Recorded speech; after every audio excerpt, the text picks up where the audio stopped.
Good morning, everybody.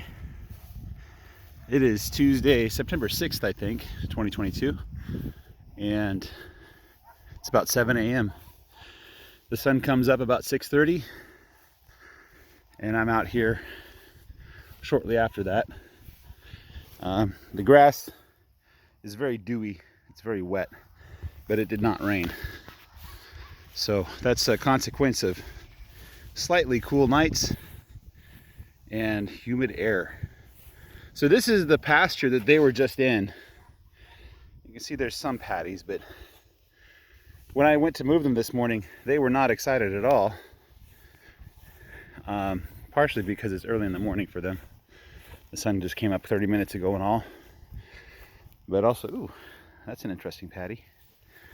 But also because I think they felt like there's plenty of food where they're at, and there is. I think I'll just have to come back to this quicker. But this is what the amount of space I would give them if I was doing a 6-week rotation through my 60 acres. Plus I have 20 additional acres that I can access in my neighbor's area. I'm gonna try to get the sun out of the camera there. There we go, look at those clouds. Let's take a look at this new pasture they're in. Lots of goatweed. The goatweed is getting pretty tall, and I wanna, every day I wanna cut it down, but it's these small guys that I'd miss, and they'd grow up. This morning I looked at the goatweed, I'm like, man, I should just go out there and just pluck it all up, but I need to remind myself that I'd be here for ages. Grabbing them by hand, my back would kill me, Like, what's that? 4 square feet in less than a minute? I'd be out here for ages. Anyway, yeah, so the grasses, let's talk about the grasses that I'm seeing. So there's that fluffy warm season grass. I'll just kind of zoom in on that stuff. This is what I would call the grasshopper right there. And the dog is being friendly with me right now. The fluffy warm season grass. And then we have, move out of the way, this stuff right here that the dog knocked over. It has this head like that. It has a long stalk with leaves coming out. Looks like it might be woody when it gets tall. I think that might be the Indian grass. I'm not sure if this is the same stuff or something else. I think this is something else. It has like a rough edge, but a broad leaf. So the name of the game is having lots of different kinds of grasses. Lots of different plants that'll grow, because some years one plant will do well, and other years another one will do well, and you don't want to be stuck holding the bag with one plant that's not doing very well that year. Every plant is different, it has its own purpose. Anyway, yeah, lots of goatweed. Lots and lots of goatweed. Now I'm noticing here, let's take an area where there's not a lot of goatweed. So look at this. I'll just kind of put my boot down so you can kind of see how much grass there is. Let's go to an area where there's a lot of goatweed. Here, let's find over here, there's a lot of goatweed.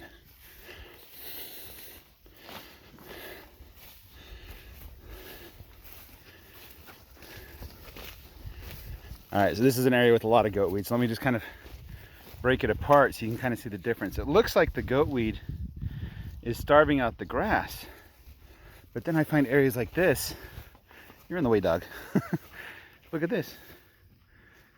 It doesn't look like the goatweed's having any effect at all. What I think is happening is the areas where the grass is not growing as well, that's the areas where the goatweed is taking over. You can see here there's a bunch of these little tiny leaves popping up.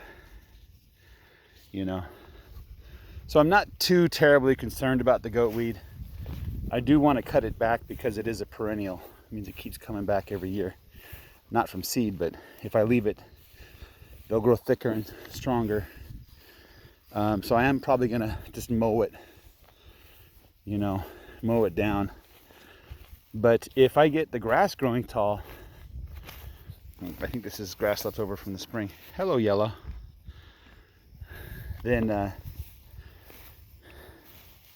I worry that if I left it, it would just get stronger and thicker. and it wouldn't die on its own. This, I don't know what that is, but maybe it's like a rye or oat. I don't know. I have no idea what grasses are. What grasses there are. Let's take a look at the condition of the cows.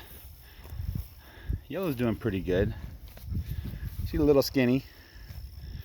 You can see her tail there area. It's not completely empty, but it's not full either. Let's see how this one's doing. She's doing pretty good too. How are my calves? There was a joke on the internet about this woman who paid $150 to hug a cow. And then she realized that cows don't care about her, they just want their food.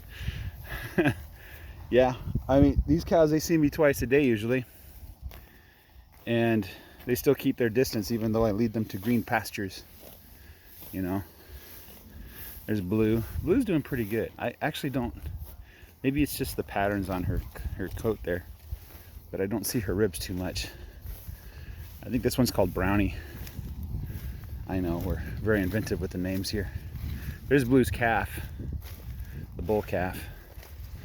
There's another bull calf. That's a heifer calf, and here's my oldest calf, 413. I found number 10's tag in the grass, so number 10 is missing a tag now.